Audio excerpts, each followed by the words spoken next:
রাষ্ট্র পরিচালনার নীতি রাজনীতি যেমন নিশ্চিত করে জনগণের অধিকার, উন্নয়ন, ন্যায় বিচার, তেমনি এর উপর ভর করেই চলে অনাচার, দুর্নীতি, লুটপাট। এর এপিঠে আলো তো অন্য পিঠে অন্ধকার। রাজনীতির এপিঠ স্টুডিও থেকে আপনাদের সবাইকে স্বাগত জানাচ্ছি। আমি শারমিন চৌধুরী। রাজনীতির এপিঠ ওপিঠের আজকের আয়োজনে আমার দুজন অতিথি আছেন সিনিয়র সাংবাদিক মুস্তফা ফিরোজ এবং আছেন এবি পার্টির সাধারণ সম্পাদক ব্যারিস্টার আসাদুজ্জামান ফুয়াদ। স্বাগত জানাচ্ছি আপনাদের দুজনকে রাজনীতির এপিঠোপিঠের আজকের আয়োজনে। আমি সম্প্রতি কিছু প্রসঙ্গ নিয়ে কথা বলতে চাই। শুরু করি, আপনাদের দুজনের কাছে একই প্রশ্ন রাখতে চাই বা একই প্রসঙ্গে জানতে চাই। ব্যারিস্টার ফুয়াদ, আপনার কাছ থেকে শুরু করি যে আমরা সম্প্রতি দেখলাম ডক্টর মোহাম্মদ ইউনূস মাননীয় প্রধান উপদেষ্টা ঐক্যমত কমিশনে হাজির হয়ে তিনি বললেন যে ঐক্যমত হতেই হবে, দ্বিমতের কোনো জায়গা নেই, এরকম একটা অবস্থান তিনি জানিয়েছেন। তাহলে নির্বাচন সার্থক হবে না দ্বিমত রেখে সম্পূর্ণ হলে। সেজন্যই আমি একটা প্রশ্ন করতে চাই যে তিনি অবস্থান বদলালেন কিনা বা বদলালেন কেন? কারণ তিনি তো আগে বলেছিলেন যে যতটুকু ঐক্যমত হবে ততটুকুই বাস্তবায়ন হবে, কিন্তু এখন এক ঐক্যমত হতেই হবে, এই অবস্থানে কেন গেলেন? ব্যারিস্টার আসাদুজ্জামান ফুয়াদ, কি মনে হয়? ধন্যবাদ। আমার মনে হয় যে ওটাকে ওই সেন্সে নেয়ার দরকার নাই। আমি মিটিং এ ছিলাম, ওনার পুরো বক্তব্যের নির্যাস হচ্ছে যে রাজনৈতিক দলগুলো তাদের ভিতরকার যে দ্বিমতগুলো আছে সেটা যথাসম্ভব যদি নিজেরা সমাধান করে ফেলতে পারে, তাহলে আমাদের শত্রুরা যারা এই সিচুয়েশন গুলোর জন্য সুযোগ নিতে চাচ্ছে, দেশে অরাজকতা তৈরি করতে চাচ্ছে, তারা নিতে পারবে না। তো সেখানে তিনি ওই যে আলাদিনের চেরাগের কথা বলেছেন যে আমাদের যদি সুযোগ থাকে তাহলে কি আমরা কমটা করব না বেশিটা করব, যত বেশি করা যায় আর কি। এবং আপনি জানেন যে আমাদের অনুরোধে কমিশনের মেয়াদও 1 মাস বাড়ানো হয়েছে, যে যত বেশি নোক্তা দেয়া আছে, নোট অফ ডিসেন্ট, আপত্তি দেয়া আছে, এগুলো আলোচনা করে কমিয়ে নিয়ে আসা যায়, একমত হওয়া যায়, সব পক্ষ আরো ছাড় দিতে পারে কিনা, এই ব্যাপারগুলোতে উনি আসলে ওভারঅল বলেছেন আর কি, যে ব্যাপারটা এরকম না যে চাবুকের নিচে রাইখা যে বেটা সব বিষয় একমত হবে, তাই আজকে রাতে খাবার দিব না আর কি, এরকম কোনো বিষয় না আর কি। এটা আমার কাছে মনে হয়নি আর কি। জি, আমি আপনার কাছে এই চাবুকের নিচে রাখার বিষয়টি নিয়ে আসবো, তবে আমি মুস্তাফা ফিরোজের কাছ থেকে একটু শুনে নিয়ে আসি যে আপনার কি মনে হলো, অবস্থানের পরিবর্তন ঘটেছে কি কিছু, নাকি আগের মতোই আছেন, যতটুকু ঐক্যমত হবে ঠিক ততটুকুই বাস্তবায়ন, তার বেশিও না কখনো? জি, এখন পর্যন্ত সেটা তো বোঝা যাচ্ছে না, কারণ একটা রিজিড পজিশন দেখা যাচ্ছে বিএনপি এবং জামাতের মধ্যে, এবং একটা পাল্টাপাল্টি জিনিসটা একটু বাড়লো এই কারণে যে যখন নাকি জামাতের নেতৃত্বে 7টা রাজনৈতিক দল মাঠের আন্দোলন কর্মসূচি দিল। যেহেতু ঐক্যমত্য কমিশনের ভেতরে আলোচনার বিষয়টা এখনো শেষ হয়ে যায়নি, জিনিসটা হয় কি, যখন আলোচনার দুয়ারটা বন্ধ হয়ে যায় তখন আন্দোলন করে। এখানে তো আলোচনাটা চলছে, 30টা রাজনৈতিক দল যেখানে অংশ নিচ্ছে, সেখানে হঠাৎ করে আন্দোলন কর্মসূচিটা কেন? তাহলে কি এই আলোচনাটা হচ্ছে এটার উপরে চাপ তৈরি করা, নাকি কার উপরে চাপ তৈরি করা? সরকার তো এই সবাই মিলে যা বলবে সেটা ইমপ্লিমেন্ট করবে। সবাই মিলে বসলে এক অংশ থাকবে রাজপথে, আর এক অংশ থাকবে ভেতরে, এটা কেন? তাহলে বিএনপিও কি এরকম এক অংশ বাইরে থাকবে আর এক অংশ ভেতরে থাকবে? তাহলে একটা হযবরল অবস্থা না? এটা তো এক ধরনের, বিশেষ করে নির্বাচনের রোডম্যাপ ঘোষণার পর এই ধরনের কর্মসূচি কিন্তু খুব বিপজ্জনক। এগুলি হয় হাসিনা রেজিমে বা একটা পলিটিক্যাল গভর্নমেন্ট যখন ক্ষমতায় থাকে তখন তার নীতির বিরুদ্ধে এই ধরনের হয়। এখন কার বিরুদ্ধে কে লড়ছে?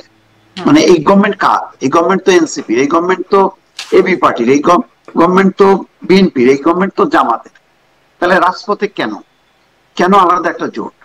যদি এটা নির্বাচনী জোট হয় তাহলে সেটা আলাদা কথা, সেটা তো করতেই পারে। কিন্তু এই ইস্যুতে যে আমি পিয়ার মানি কি মানবো না, এটা তো হলো আভ্যন্তরীণ আলোচনার ভিত্তিতে ঠিক হবে শেষ পর্যন্ত, যে ঐক্যমত্য কমিশন সবার আলোচনা শুনে তারা কি সিদ্ধান্তটা নেবে এবং কিভাবে এটা ইমপ্লিমেন্ট করবে। কিন্তু তার আগে আমি আন্দোলন কর্মসূচি দিয়ে আমি বের হয়ে আসলাম, তাহলে জিনিসটা কি দাঁড়াচ্ছে? তাহলে জিনিসটা তো একটু জটিল আকার ধারণ করো। তার ঐক্যমতের জায়গাটা ঠিক যে আমরা আলাপ আলোচনা করেই সমাধান করব বিষয়টা তা না। আমাকে আমার দাবিটা পূরণ করতেই হবে, এর কোনো পথ নেই। পেয়ালে বলে না দেয়ালে পিঠ থেকে গেলে তখন মানুষ এই ধরনের কর্মসূচি করে। তো অনেকটা সেরকমই অবস্থাটা তৈরি হওয়াতে আমার কাছে মনে হচ্ছে বিষয়টা এখন বেশ জটিল। কারণ ডক্টর মোহাম্মদ ইউনূস আজকে কিন্তু একটা কথা বলছেন, তাও কি বিদেশি ডেলিগেটদের সামনে বলছেন যে এখনো কোন মহল নির্বাচন ঠেকানোর চেষ্টা করছে, কিন্তু আমরা ঠেকবো না, আমরা ঘোষিত সময়ের মধ্যেই নির্বাচনটা করব। এই কথাটা কেন বললেন? তিনি তো বলতে পারতেন যে রাজনৈতিক দলগুলো চমৎকার ভাবে আলোচনা করছে এবং তারা সমঝোতায় উপনীত হবে এবং উৎসব মুখর পরিবেশে একটা নির্বাচন হবে। এই কথাটা তো বলতে পারলেন না, তিনি তো এই কথাটা বললেন। তার মানে হচ্ছে এখানে মানে মতানৈক্যের জায়গাটা মতানৈক্য কি আলোচনারত রাজনৈতিক দলগুলোর মধ্যে নাকি বহিঃশক্তি? মানে সবসময় শুনি আওয়ামী লীগ করছে, ভারত করছে নির্বাচন, মানে নির্বাচনকে বানচাল বা নির্বাচনে ষড়যন্ত্র করছে, এই বিষয়গুলো শোনা যায়। আসলে এই মতানৈক্যটা এখন এই কথা বলে তো দুটো অর্থই হয়, এটা অর্থটা হয় ভেতর থেকেও বাইরে থেকেও। উনি নির্দিষ্ট করেননি যে কোন পক্ষ বাধা দিচ্ছে নির্বাচন অনুষ্ঠানে, মহল স্পষ্ট। কিন্তু আমাদের এই পর্যায়ে যারা আন্দোলন করছে নিশ্চয়ই এই আন্দোলনটা সরকারের জন্য সুখকর না, বিএনপির জন্য সুখকর না। বিএনপি তো বলেছে, সালাউদ্দিন আহমেদ বলেছে যে আলোচনা চলা অবস্থায় এই ধরনের আন্দোলন অনভিপ্রেত, তবে তাদের গণতান্ত্রিক অধিকার আছে, এই কথাটা বলছে। কিন্তু এটা তো বোঝাই যায় কখনো সরকারের জন্য সুখকর আন্দোলন দেখেছি। মোস্তফা ফিরোজ, একটু আমি ব্যারিস্টার ফুয়াদ থেকে যাচ্ছিলাম কিন্তু এই প্রশ্নটা চলে আসলো, সরকারের জন্য সুখকর বা সরকার যেমনটি যে আপনাদের নানান জনের বিশ্লেষণে অন্ততপক্ষে যেটা উঠে এসেছে যে যেমন সরকারের আওয়ামী লীগকে নিষিদ্ধ করার যখন মানে আওয়ামী লীগকে নিষিদ্ধ করার একটা সিদ্ধান্ত হলো, চাপ প্রয়োগ করলো, সাথে সাথে নিষিদ্ধ করলো, মনে হলো যে একটা যোগসাজশ হলো। অনেকের বিশ্লেষণ ছিল এরকম যে সরকার চেয়েছে, মাঠের আন্দোলন হয়েছে এবং সেটি বাস্তবায়ন হয়েছে, সুখকর আন্দোলন। এটি যে সুখকর না, এটি আমরা কিভাবে নিশ্চিতভাবে বলতে পারি, মানে বর্তমানে আন্দোলন যেটি? না, এটা আমি সেটা মনে করি না, এটা এক ধরনের চাপের মুখে। ওই সময় যদি বিএনপি আবার মানতো যে তারা কোন দল নিষিদ্ধ করার পক্ষপাতী না, তাহলে কিন্তু জিনিসটা সংঘাত হতো। বিএনপি কেন জানি মানে বেশ একটু ডিফেন্সিভে খেলছে আর কি, তারা সংঘাতে যাচ্ছে না, কিন্তু বিষয়টা তারা গ্রহণও করছে না।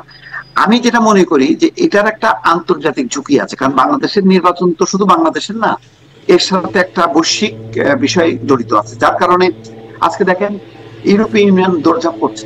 কেন কালকে জামাতের সাথে বসলো, আজকে কেন বসলো? কেন এই পশ্চিমা দেশগুলো দৌড়াদৌড়ি করছে, তাদের মধ্যে অনেক রকম শঙ্কা তৈরি হচ্ছে এই নির্বাচনকে ঘিরে।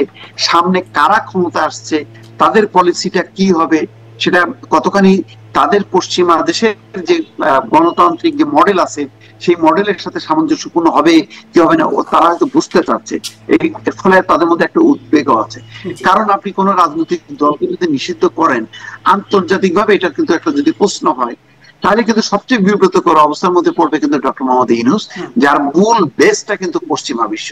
সেই পশ্চিমা বিশ্বটা কি এটা অ্যালাউ করবে কিনা? কারণ তারা তো জাতিসংঘের একটা রিপোর্টে আমার মনে আছে যে তারা গণহত্যার একটা বিস্তারিত বিবরণ দিয়ে বলছে যে গণহত্যায় যারা জড়িত শুধু তাদের বিচার হবে, কিন্তু কোনো দলকে বিচার করা যাবে না। তো এই সুপারিশটা কি ডক্টর মোহাম্মদ ইউনূস জানেন না? জানেন।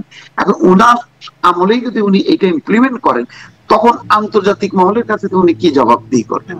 সেই কারণে দেখেন বিএনপিও একটা বিব্রতকর অবস্থার মধ্যে বলছে যে কোন দলকে যদি নিষিদ্ধ করতে চান তাহলে এটা আইনের আশ্রয় নেন, আইনে কি বলে আদালতে যান, কিন্তু নির্বাহী আদেশে যাতে এটা না হয়। আবারও সেই প্রশ্ন, নিষিদ্ধ করবেন না, ডক্টর মোহাম্মদ ইউনূসও তো এই কথাটা বলেছিলেন। এই জন্য প্রশ্নটা করলাম যে ডক্টর মোহাম্মদ ইউনূস আগেও বলেছিলেন কোন দলকে নিষিদ্ধ করা হবে না, কিন্তু ওই চাপ, যেটি আসলে চাপ কিনা সুখকর চাপ, সেটি প্রশ্ন করছিলাম, সেই চাপের মুখে নিষিদ্ধ করে দিলেন। এখন আবার আরেকটা চাপ, আমি আবার একটু আসবো, কিন্তু ব্যারিস্টার ফুয়াদের কাছে আমি ব্যারিস্টার ফুয়াদ যেটি বলছিলেন যে এমন না ডক্টর মোহাম্মদ ইউনূসের বার্তাটা যে চাবুকের নিচে রেখে বলা হচ্ছে এখনই ঐক্যমত্যে আয় বা এখনই মানতে হবে, তাছাড়া আলোচনায় না মানলে চাবুকের নিচে চলে আসতে হবে, বিষয়টা এরকম না। কিন্তু চাবুকের নিয়ে আসার চেষ্টা কি আসলে রাজনৈতিক পক্ষগুলোর মধ্যে হচ্ছে কিনা? মোস্তফা ফিরোজ যেটি বলছিলেন যে জামাত রাজপথে আন্দোলন করছে এবং আন্দোলনকে বিক্ষোভ করছে, সেজন্য মানে জামাত কি এখন চাবুকের নিচে আনতে চায় আলোচনার টেবিল থেকে রাজপথে গিয়ে?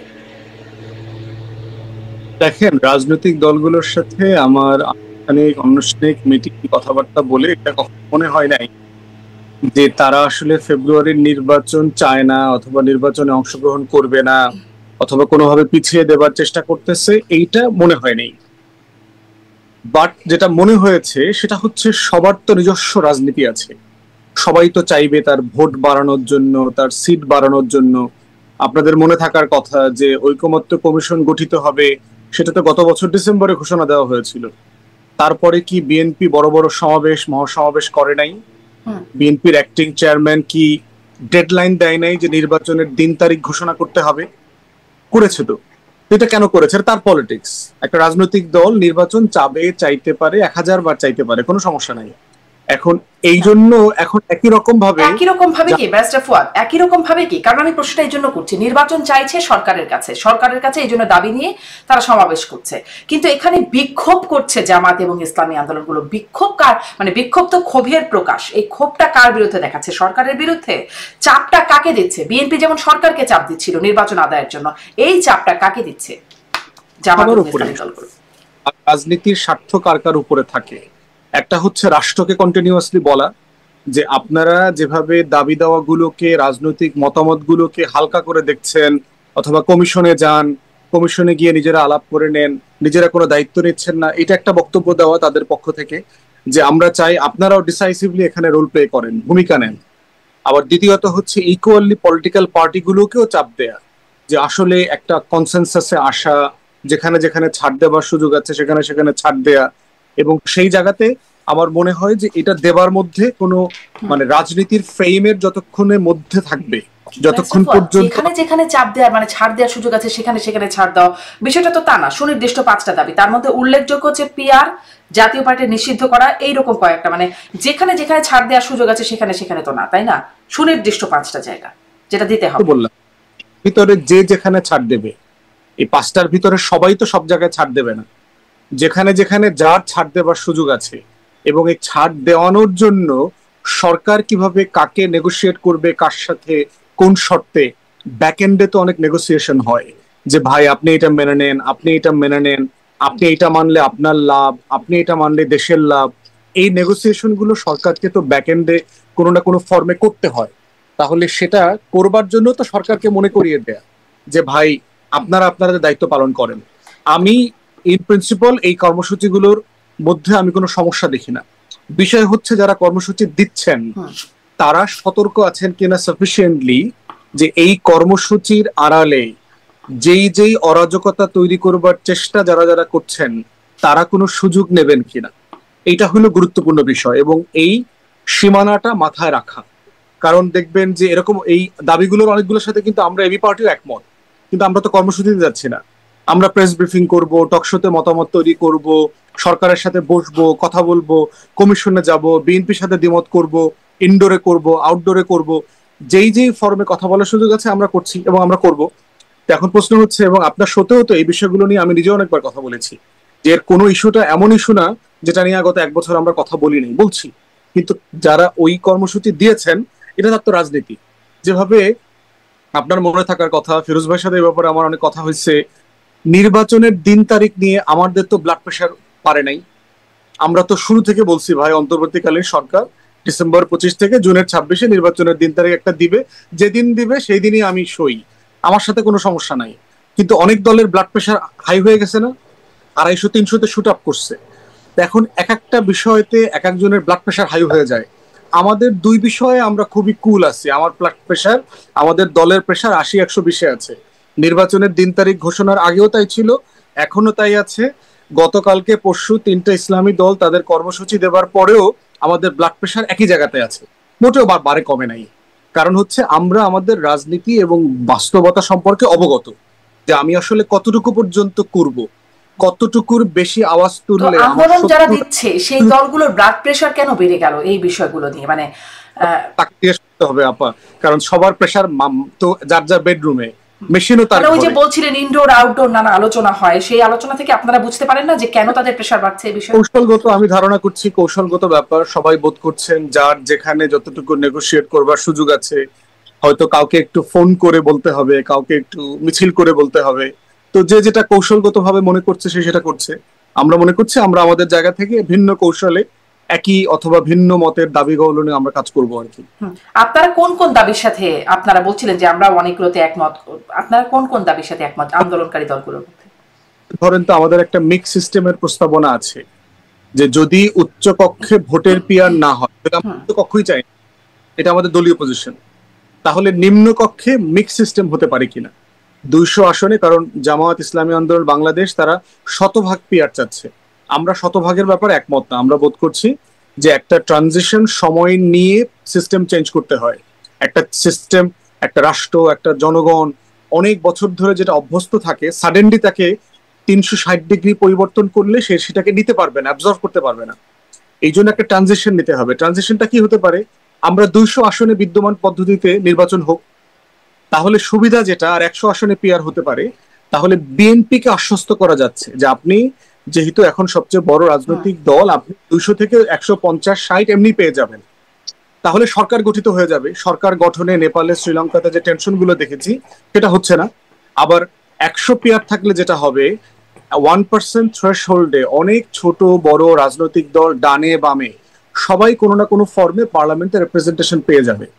তাহলে এটা উইন উইন সিচুয়েশন সকল রাজনৈতিক দলের।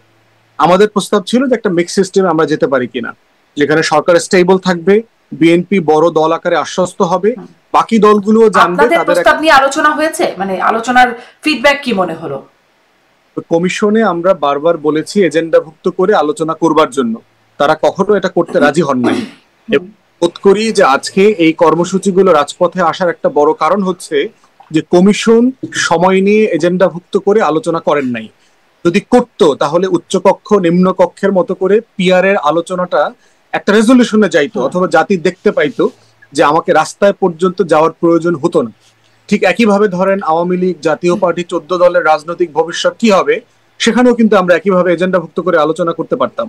আমি গণতদন্ত কমিশনের কথা বহু আগে বলেছি, আপনার সাথেও বলেছি, 1 বছর আগে থেকে বলেছি যে নির্বাহী আদেশে দল নিষিদ্ধ না করে জনগণের মতামত নেওয়া দরকার, আমেরিকান স্টাইলে শুনানি হওয়া দরকার, সবাই সেখানে মতামত দেখি আমরা ওপিনিয়নটা কিভাবে ক্রিয়েটেড হয়, তারপরে জুডিশিয়ারি ডিসাইড করবে যে তাদের ফেট কি হবে। তো এইরকম প্রত্যেকটা বিষয় দেখবেন যে যে কর্মসূচিগুলো এসছে এগুলো কিন্তু পিআরভুক্ত করবার, এজেন্ডাভুক্ত করবার দাবি এই রাজনৈতিক দলগুলোরও ছিল। জামায়াত ইসলামী আন্দোলন বাংলাদেশ কিন্তু কমিশনে একাধিকবার বলেছে, যেমন ধরেন আমরা আমলাতন্ত্রের সংস্কার নিয়ে কোনো কথা বলতে পারি নাই, আমরা বারবার বলেছি। পুলিশ সংস্কার নিয়ে খুব সিরিয়াস কোনো তর্ক হয়নি, আলাপ আলোচনা হয়নি। এরকম অনেকগুলো গুরুত্বপূর্ণ বিষয় আছে যেটা আমরা কমিশনে এজেন্ডাভুক্ত করে আলোচনা করতে পারি নাই প্রস্তাব দেওয়ার পরেও। তো আজকে ইভেন্চুয়ালিটি কি হয়েছে, সিচুয়েশনটা রাজপথে চলে গেছে, বাট এটা এখনো টু লেট।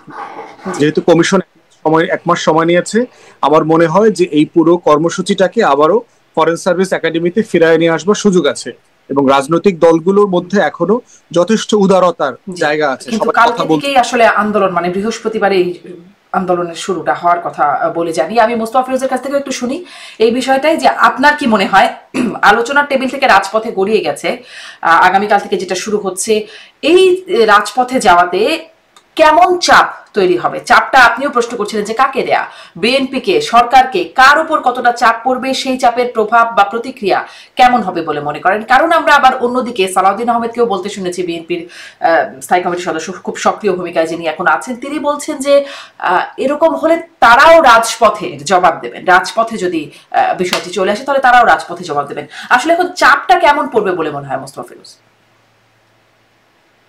এরকম চাপটা বড় অদ্ভুত চাপ। কোন অন্তর্বর্তীকালীন সময় এরকম, মানে 11 সরকারের সময় একটা পরিস্থিতি ছিল, সেটা তো আর সবার সমর্থিত সরকার না, কিন্তু সাধারণত কেয়ারটেকার গভর্নমেন্ট হয় সবার সমর্থনে, আর এই সরকারটা হয়েছে সবার সমর্থনে। একমাত্র সরকার আমি এতদিন ছিল শুধু আওয়ামী লীগের চাপে। যেমন রাজধানীর সমস্ত থানাগুলো ব্যস্ত হচ্ছে ঝটিকা মিছিল থামানোর জন্য, তারা মহাব্যস্ত। আইন শৃঙ্খলা পরিস্থিতি লাটে গেছে, কিন্তু ঝটিকা মিছিল যাতে কোনোভাবেই না হইতে পারে, এবং 5 জন যদি ঝটিকা মিছিল করে তার মধ্যে 4 জনকেই ধরা হয়। তো এইটার ব্যাপারে খুব পারফরমেন্সটা আছে। কিন্তু ঘটনা হলো যে মানে সরকার চাপ এতদিন ছিল আওয়ামী লীগের চাপ, তো এটা মানে স্বাভাবিক চাপটা। কিন্তু এই চাপটা তো ঘরের চাপ। এই ঘরের চাপটা মানে কেন, কার জন্য, কিভাবে, এটা তো খুব পরে অদ্ভুত, মানে মেলানো যাচ্ছে না কোনোভাবেই। মানে এখানে দেখা যাচ্ছে দুইটা পক্ষ মানে বেশ একটু নার্ভাস। একটা হচ্ছে সরকার যারা ক্ষমতায় আছে, আর একটা হচ্ছে বিএনপি। মনে হচ্ছে তাহলে এই ইউনূস সাহেব এবং বিএনপি এরা মানে যৌথভাবে এখন সরকারে আছে, সুতরাং তারা তাদের মধ্যে প্রতিক্রিয়াটা দেখাচ্ছে। এই জন্য একজন বলছেন যে কোনো কোনো পক্ষ নির্বাচন পেছানোর পায়তারা করছে। আবার বিএনপি তো প্রকাশ্যেই বলছে যে এই সব কিছু করা হচ্ছে নির্বাচনকে প্রলম্বিত করা, বিলম্বিত করা, অথবা নির্বাচনটা বানচাল করা। তাহলে এই তাহলে মনে হচ্ছে যে এই আন্দোলনটা যেমন বিএনপির সাথে, বিএনপির বিরুদ্ধে, তেমনি সরকারের বিরুদ্ধে। তো এটাই তো, এছাড়া তো আমি মানে আর কি ব্যাখ্যা দেবো? মানে এতদিন আগে বলা হতো যে এই সরকার পরিচালিত হচ্ছে জামাত দ্বারা, এখন দেখা যাচ্ছে যে না, প্রথমে এনসিপি, তারপর হয়ে গেল জামাত, এখন হয়ে গেছে বিএনপি। তো এইভাবে ঘুরতেছে সরকার, কারণ এই সরকারের তো নির্দিষ্ট কোনো রাজনৈতিক দল নেই। এই মানে কথা ছিল যে 30টা দলেরই সরকার হচ্ছে ইউনূস সরকার। তাহলে এখন এই 3টা দলে যখন ঘুরছে, তখন ঘুরতে ঘুরতে আরো অনেক বিভিন্ন দলে দলে যাবে। মানে এইরকম পরিস্থিতির মধ্যে আমার ধারণা যে বাংলাদেশের অতীতে এরকম হয়নি, যে এরকম একটা অন্তর্বর্তী সরকারের ক্ষমতায় থাকা অবস্থায় যাদের সমর্থন নিয়ে ক্ষমতায় আসলো যে সরকার, তার বিরুদ্ধে আবার মানে আন্দোলন। আমার আসলে এখানে প্রশ্ন, তার বিরুদ্ধে কি আন্দোলন হচ্ছে? মানে এটা কি সরকারের বিরুদ্ধে আন্দোলন, সরকারের বিরুদ্ধে ক্ষোভ? সরকার কি দাবিটা দিয়ে দিতে পারবে, মানে পূরণ করে দিতে পারবে? পিআর পদ্ধতি এটা সরকার চাইলেই দিয়ে দিতে পারবে কি? বিএনপি পারবে আসলে। এখন বিষয়টা হচ্ছে যে না, বিএনপি হচ্ছে একটা মানে অনেকটা কি বলে শ্যাডো গভর্নমেন্ট। যে বিএনপি যদি বলে যে ইয়েস, এদের দাবিগুলি যৌক্তিক, ইউনূস সাহেব আপনি এটা মেনে নেন, ইউনূস সাহেব বলবে যে আচ্ছা আলহামদুলিল্লাহ আমি মেনে নিলাম। কারণ ওনার তো যখন ইউনূস সাহেবের মেনে নেওয়ার দরকার হবে না, তখন তো সর্বসম্মতি হয়ে যাবে যদি বিএনপি মেনে নেয়, তাই না? সর্বসম্মতি হয়ে যাবে আর কি। হ্যাঁ, তাহলে তাহলে এটা তাহলে বলা যায় যে এটা আসলে বিএনপির বিরুদ্ধে আন্দোলন। এই জন্য বিএনপিও দেখলাম স্থায়ী কমিটির বৈঠকে তারাও আবার সিদ্ধান্ত নিয়েছে যে তারা আন্দোলন করুক, আমরা নির্বাচনমুখী আমাদের কার্যক্রমটা জোরদার করব। জি, তারা আন্দোলন করবে, নির্বাচনমুখী কার্যক্রম জোরদার করবে। কিন্তু আমরা আসলে জামাত ইসলামের সমাবেশ দেখেছি, সোহরাওয়ার্দী উদ্যানে বিশাল জনসমাবেশ, ইসলামী আন্দোলন সমাবেশ, বড় সমাবেশ করতে পারে। মানে এত লোকবল নিয়ে যদি এখন এই আন্দোলন বিক্ষোভ শুরু হয় বা শক্তির প্রদর্শনী শুরু হয়, তাহলে আসলে পরিস্থিতিটা কোথায় যাবে? ব্যারিস্টার ফুয়াদের কাছ থেকে একটু এটা জিজ্ঞাসা করি যে এরকম রাজপথে যেটি শোনা যাচ্ছে, জনাব সালাউদ্দিন আহমেদ বলছেন যে আমরাও তাহলে রাজপথে এটা প্রশ্নের এই উত্তরটা দিব, এরকম যদি হয় তাহলে পরিস্থিতি কি হতে পারে? চলে গেল তো আলোচনার টেবিল থেকে, আলোচনার টেবিলে তো আটকে রাখা গেল না, আলোচনার টেবিল থেকে রাজপথে চলে গেল, এখন রাজপথে যদি আবার মুখোমুখি হয় তাহলে পরিস্থিতিটা কোথায় গিয়ে দাঁড়াবে? আমার মনে হয় মুখোমুখি হবে না, যেটা হচ্ছে যে আপনার রাজপথে প্রেসার ক্রিয়েট করার একটা টেকনিক তো এখানে সার্টেনলি আছে আর কি। এবং বিএনপি এখন পর্যন্ত যে সিদ্ধান্ত নিয়েছে আমি বোধ করছি এটা ওয়াইজ। ফিরোজ ভাই যেটা বললেন আর কি, যে তারা এটা কাউন্টার করে রাজপথে না নামাটাই তাদের জন্য কল্যাণকর হবে। কারণ এই কোনো ধরনের কেওয়াস যদি লাগে, দিন শেষে দায়টা কিন্তু বিএনপিকে নিতে হবে।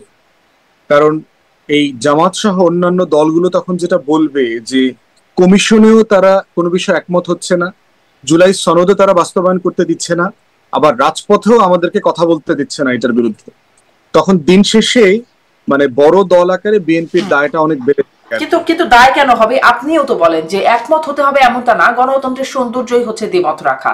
তাহলে দায় কেন দেয়া যাবে? তারা একমত, তারা এটা মানছে না, একমত হচ্ছে না, মানে এটার মধ্যে দায়ের কি আছে? ফেব্রুয়ারিতে বিএনপি ছাড়া ক্ষমতায় যাওয়া অথবা ক্ষমতা হারানোর মতো আর কোনো দল নাই।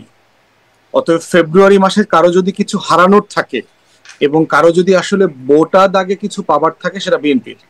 বাকিরা কিন্তু হচ্ছে কার কেকের পিস কতটুকু বড়, সেই পিসটা একটু বাড়ানো যায় কিনা, এই বাড়ানোর লড়াইটা চলছে এখানে। কিন্তু পুরো কেকটা পাবার যে লড়াই, সেটা কিন্তু আসলে পাবার সম্ভাবনা সবচেয়ে বেশি, এন্টাইটেলমেন্ট অথবা রিয়েলিটি হচ্ছে বিএনপির। তাই বিএনপি একটা রিস্ক ফ্যাক্টরে আছে, চাইলে ক্ষমতায় যেতে পারবে, সে চাইলে ক্ষমতা হারাইতেও পারবে। দুইটা রিয়েলিটির মাঝখানে বিএনপি রয়ে গেছে। এই জন্য বিএনপির দায়টা একটু বেশি, যে তাকে অত্যন্ত মানে সচেতন ভাবে, অত্যন্ত কৌশলে এগুলোকে রিয়াক্ট করতে হবে। তা না হলে যেটা হবে যে আলটিমেটলি দায়ের জায়গাটা বিএনপির কোর্টে চলে যাবে আর কি। এটা আমার আপনার দেয়ার বিষয় না, কারণ জনগণকে বোঝানো হবে তো এইভাবে যে কমিশনে কোনো কিছু একমত হচ্ছে না কেন। এবং আমি যে গ্রামে গঞ্জে ঘুরে আসলাম, আপনার গত এক সপ্তাহ এক্সটেন্সিভ সফর করে আসছি, গত এক সপ্তাহ আমার বরিশাল 3 আসনে গ্রামের সাধারণ মানুষের মুখ থেকে কথা শুনেছি যে এই ইউনূস সরকার কোনো সংস্কার করতে পারছে না এই বিএনপির জন্য, সাধারণ মানুষ বলছে।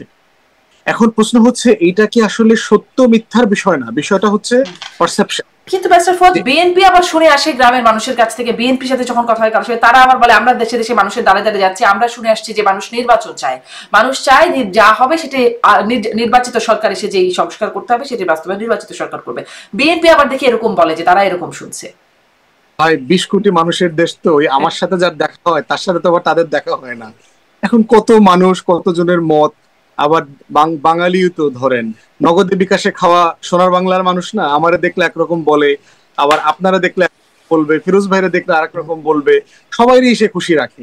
এখন বাট পারসেপশন বললাম আর কি, যে এইটা কিছু কিছু জনগণের মধ্যে এই পারসেপশনটা আছে আর কি। এই পারসেপশনটা সত্য মিথ্যার বিষয় না।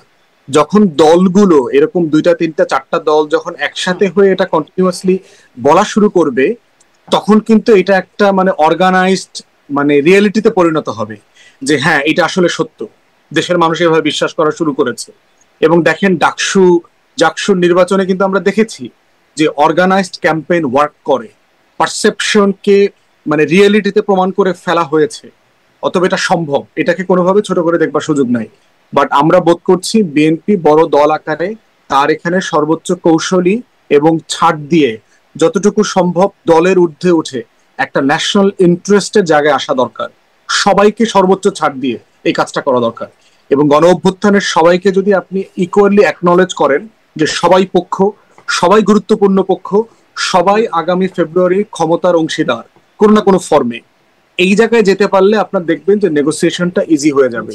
এবং সেটা পলিটিক্যাল পার্টিস গুলোর মধ্যেই করতে হবে, এবং এটা করা সম্ভব। নেগোসিয়েশনের মধ্যে আসলে কার কেকের পিসটা কত বড় সেটিও নির্ধারণ হয়ে যাবে নেগোসিয়েশনের মাধ্যমে। আমি জনাব মোস্তাফিজ আপনার কাছে একটু শুনতে চাই যে এই জাকসু নির্বাচনের পর নিঃসন্দেহে জামাত শিবির মনে করতেই পারে যে তাদের একটা বড় শক্তির জায়গা আছে, এবং হয়তো মনেও করছে, তাদের কথার টোনেও সেটা বোঝা যাচ্ছে যে এটা পিয়ার এখন হতেই হবে, একদম প্রত্যয় যুক্ত কথাবার্তা বলছেন জামাতের নেতারা, বা তারা এখন রাজপথে আন্দোলনে যাচ্ছেন, তাদের সাথে জোট করতে যাওয়ার সম্ভাবনাময় ইসলামী দলগুলো। এবং সেদিন দেখছিলাম একটা টকশোতে শিশির মনির, জামাতের আইনজীবী, তিনি বলছিলেন যে শুধু ইসলামী দলগুলোই নয়, সামনে এনসিপি যাবে, গণ অধিকার পরিষদের মতো এরকম আরো কিছু দল যাবে, মানে আরো সম্পৃক্ত দল এর মধ্যে থাকতে পারে বলে এটি জানা যাচ্ছে।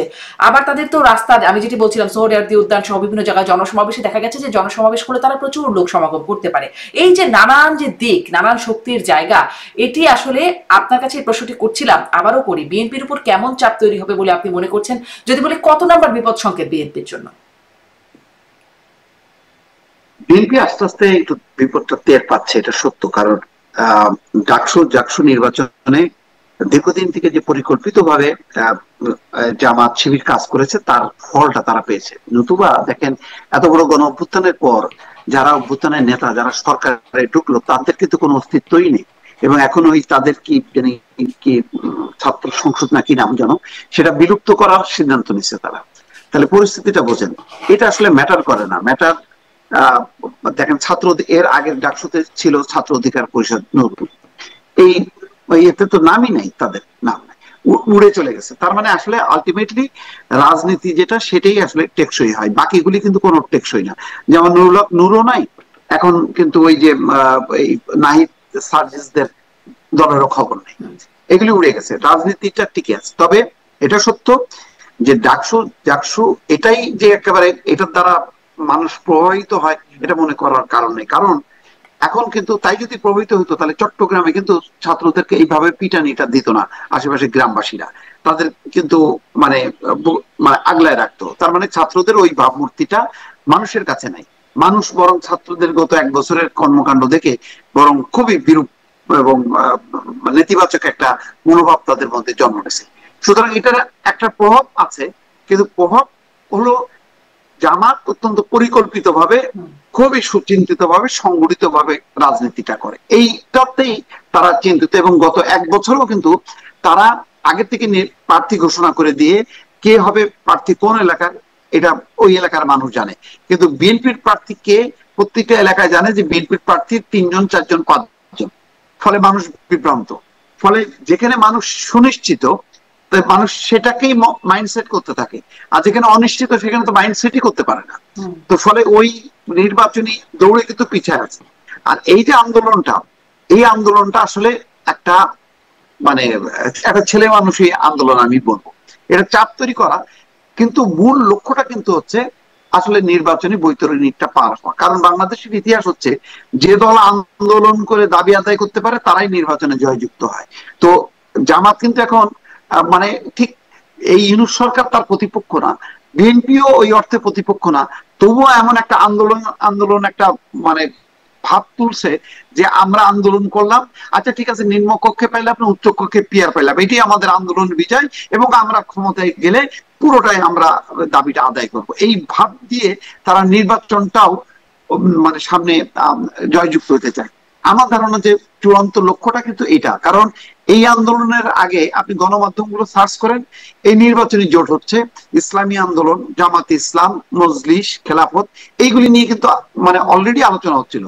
তার মধ্যে এই আন্দোলনটা যুক্ত হতে এটাকে আরো বেগবান করতে পারলো। এখানে যদি কিছু মানে ইসলামী নাম বাদ দিয়ে যদি কিছু গণতান্ত্রিক দলগুলোকে নিয়ে আসতে পারে, তাহলে ওই জাকসুর মতন হবে যে শিবির মূলত কিন্তু শিবিরটা ফ্রন্টে থাকলো না, অন্য একটা নাম দিয়ে তারা নির্বাচনটা করতে পারলো। আমার ধারণা যে আগামীতে মূলত ফুয়াদ ভাই যেটা বলছে ওইটা ঠিক, যে যত যাই বলুক না কেন তারা তাদের মাথার মধ্যে আছে যে ফেব্রুয়ারিতে আমরা ফাইট করবো, কিন্তু ফাইট করার আগে আমরা এমন একটা ভাব দেখাবো যে না আমাদের তো দাবি পূরণ হচ্ছে না, আমাদের দাবি তো পূরণ হচ্ছে না, আমাদের দাবি মেনে নেওয়া হোক, সুতরাং আমরা আন্দোলন করবো, আন্দোলন করতে করতে আমরা নির্বাচনে অংশ নেবো এবং এর ফলটা আমরা দেবো, এরকম একটা হয়তো কৌশল তারা নিতে পারে। কারণ জামাত শিবির যে কৌশলী দল সেটা কিন্তু তারা প্রমাণ করছে, কারণ তাদের যে অংশটা আন্দোলন করলো, গণঅভ্যুত্থান করলো, তাদের মানে কোন মানে সদস্যরা জাকসুতে টিকতেই পারলো না, উড়ে চলে গেল। তার মানে তাহলে রাজনৈতিক কৌশলটাই সঠিক ছিল জামাতের শিবিরের, তারা এখানে যেহেতু সাকসেসফুল হয়েছে, তারা এখানেও জাতীয় পর্যায়েও সেই ধরনের কৌশল নিয়ে তারা এগোচ্ছে, এটা আমার ধারণা। জি, মানে এই যে চাপ প্রয়োগ করা বিএনপির জন্য আপনি বলছেন এটা একটা বিপদ সংকেতই বটে, যদি এই যে চাপ দেয়া হচ্ছে, এখানে কি আসলে আমরা শুনছিলাম তারেক রহমান ফিরবেন, তারেক রহমান বলছেন খুব শীঘ্রই দেখা হবে, বিএনপি স্থায়ী কমিটির সদস্য ডাক্তার জাহিদ তিনি বলছেন যে কয়েক সপ্তাহের মধ্যেই ফিরবেন তারেক রহমান। তারেক রহমান ফিরলে কি পরিস্থিতির পরিবর্তন কিছু হবে, বা এই চাপে কম বেশির কোনো তারতম্য হবে, কি মনে হয় মুস্তাফা ফিরোজ? আমার মনে হয় উনি যত তাড়াতাড়ি ফিরবেন তত বেশি বিএনপির জন্য প্লাস পয়েন্ট হবে। তাদের মূল সমস্যাটা তাদের জনপ্রিয়তা তো মানে কোনো কমতি নেই, কিন্তু তারা ওই যে মানুষ বিভ্রান্ত যে আসলে সামনের নেতাকে, তাদের সেই নেতা কোথায়, সেই নেতাকে খুঁজে পাচ্ছে না। এখনো পর্যন্ত 1 বছরের বেশি হয়ে গেল তারা সামনাসামনি দেখতে পারছে না। তো সামনাসামনি যখন দেখবে তখন পুরো এখন যে বিএনপির যে আদলটা আছে সেই আদলটা একেবারে আমার ধারণা যে পরিবর্তন হবে, এবং তখন ডাইরেক্ট কিছু নির্দেশনার ফলে যেই দুর্নামটা যতটুক হয়েছে এবং তার চেয়ে বেশি হয়তো প্রচার হয়েছে, সেইটা থেকে মানুষের ডাইভার্ট হবে, এবং খালেদা জিয়া এবং তারেক রহমান যৌথভাবে যদি দেশব্যাপী তারা ট্যুর করতে পারে, তাহলে একটা নির্বাচনী জোয়ার তাদের পক্ষে চলে আসবে। কিন্তু মানে সময় যত যাচ্ছে তত বেশি কিন্তু পিছায় পড়তেছে বিএনপি, আমার ধারণা। জি, এর মধ্যে মানে দ্রুত কেন আসছেন না এই প্রশ্নটা বহুবার করা হয়েছে, আর তারপরে আপনার কাছে রইল আমি আসবো, কিন্তু আমি ব্যাসটা ফুয়াদের কাছ থেকে এই প্রসঙ্গটি জানতে চাই যে তারেক রহমান শিগগিরই ফিরছেন, কয়েক সপ্তাহের মধ্যে ফিরছেন, ফিরলে পরিস্থিতিতে কেমন প্রভাব পড়বে বা কেমন পরিবর্তন আসবে? দেখেন, তারেক রহমানের দেশে ফেরাটা তো একটা যৌক্তিক প্রত্যাশা। বিএনপি যারা করেন তাদের নেতা বহু বছর থেকে বাহিরে আছেন, আবার বেগম খালেদা জিয়াও অসুস্থ, দলের দিতে পারছেন না, কিন্তু এটাও তো সত্য যে তারেক রহমানের উপরে জীবনের হুমকি আছে আসলে। এবং সুব্রত বাইনের গ্রেফতার হওয়ার পরে রিমান্ডের যে তথ্যগুলো দিয়েছে সেটা তো আসলে মানে শিহরিত হবার মতো, যে লন্ডনে থাকা অবস্থায়ও তাকে মানে এখনো অ্যাসাসিন করবার জন্য অ্যাটেম্প নেওয়া হচ্ছে, বারবার এরকম ঘটনা আশঙ্কা আসছে। তো সেই বাস্তবতায় আপনার গণ অভ্যুত্থান পরবর্তী আমরা যে বাস্তবতাতে আছি সেখানে এই সংখ্যা তো কোনোভাবে ছোট করে দেখবার সুযোগ নাই। এবং বিএনপি যে নেচারের দল, তারেক রহমান যে মানে লিডারশিপের যেখানে আছেন, এটা কিন্তু কোনো বিকল্পও নাই ওনাদের এই মুহূর্তে। মানে তিনি তার নিজের দেশে এখনো হুমকিতে, আওয়ামী লীগ যখন ছিল তখনও হুমকিতে ছিলেন, গণ অভ্যুত্থানের পরেও হুমকিতে আছেন। হ্যাঁ, থাকতেই পারে, কারণ হুমকিতে শুধু ওনারা না, আমরা অনেকেই হুমকির মধ্যে আছি। আমাদেরকে কন্টিনিউয়াসলি মানুষ বলে না যে ভাই সাবধানে থাকবেন, এই সেই। সব রাজনৈতিক দলই কম বেশি আছে। দিল্লির আধিপত্যবাদের বিরুদ্ধে যারা কথা বলছে তাদেরকে দেখিয়ে নেওয়া হবে। আপনি অনলাইনে দেখবেন আমাদেরকে মৃত্যুর হুমকি, ঠিকানা জানি, কই আছে না আছে, শুট করবো, এই সেই হ্যান ত্যান, এগুলো কন্টিনিউয়াসলি বলছে আর কি। এখন প্রশ্ন হচ্ছে যে আপনার বিএনপি লিডারশিপের প্যাটার্নটা তো এমন যে এখানে তো আপনার মানে মানে মানে কি বলবো যে অনেক লিডারের একটা পুল আছে, ব্যাপারটা এরকম না, মানে পুল অফ লিডার্স আছে এমন না। এখানে তারেক রহমান একটা এক্সক্লুসিভ জায়গাতে আছে। তো সেই জায়গাতে ওনার সেফটি সিকিউরিটির ব্যাপারটা তো কোনোভাবে হালকা করে দেখবার সুযোগ নাই। যে একটা হচ্ছে যে উনি হয়তো শতভাগ পারফর্ম করবেন দেশে ফিরে আসলে, কিন্তু ওনার জীবনহানির আশঙ্কা থাকলে তখন তো এটাও আবার দেশে আসার পরেও আবার লিমিট হয়ে যাবে। তো এই জন্য আমার মনে হয় যে এটা বিএনপি লিডারশিপকে ডিসাইড করতে হবে, তারেক রহমানকে অ্যাট দ্য এন্ড ডিসাইড করতে হবে যে উনি আসলে কি করবেন। ওনার কাছে এটা খুব পরিষ্কার, দেশের মানুষের অথবা দলের লোকদের প্রত্যাশা, আবার বনাম হচ্ছে যে ওনার জীবনের উপরে হুমকি, দুটো মিলায় ওনাকে সিদ্ধান্ত নিতে হবে যে উনি আসলে কি করবেন। এমনও কথা আছে যে নির্বাচন কেন্দ্রিক হয়তো বেগম খালেদা জিয়া নেতৃত্ব দেবেন, পরবর্তীতে যদি সরকার গঠন হয়ে যায় এরপরে হয়তো তারেক রহমান ফিরে আসবেন এবং যে কোনো একটা আসনকে ভ্যাকেট করে উনি তখন সংসদে আসবেন। তো অনেকগুলো অপশনের আলোচনা আছে। তো বাট দিন শেষে এটা তো বিএনপির এবং তারেক রহমানের এক্সক্লুসিভ ডিসিশন আর কি। জি, এক্সক্লুসিভ ডিসিশন বটে। সেই ডিসিশনটা কেন সেটা নিয়ে প্রশ্ন বারবার করি। ওই যে আপনি বলছিলেন যে নিরাপত্তার যে হুমকির ব্যাপার, আমরা দেখছি যে কেউ দেশের ভেতরে নিরাপদ না, জনাব তারেক রহমান, আবার আমাদের উপদেষ্টারা তারা আবার দেশের বাইরে নিরাপদ না, গেলে হামলার শিকার হচ্ছেন নানান রকম। মাহফুজ তো আমেরিকায়, লন্ডন যেখানে যাচ্ছেন শিকার হচ্ছেন। আসিফ নজরুলকেও আমরা দেখেছি, তিনিও একরকম আক্রমণাত্মক পরিস্থিতির শিকার হয়েছেন।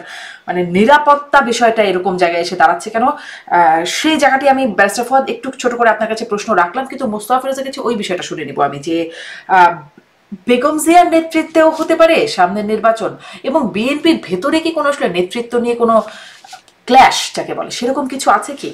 এটা নিয়েও শোনা যায় বিভিন্ন সময়, আসলে কি আছে? মানে আগে শুনতাম, মোস্তফা ফিরোজ একটু বলি, আগে শুনতাম আম্মা গ্রুপ আছে, ভাইয়া গ্রুপ আছে, আছে কি আসলে এরকম কোনো দ্বন্দ্ব জানেন? না, আমার ধারণা যে এখন আর নেই। এখন তারেক রহমানের নেতৃত্বে একটা নিরঙ্কুশ, আগে ছিল, একসময় ছিল, সিনিয়ররা কমফোর্ট ফিল করতেন না তারেক রহমানের কাছে, এরকম একটা ধারণা ছিল।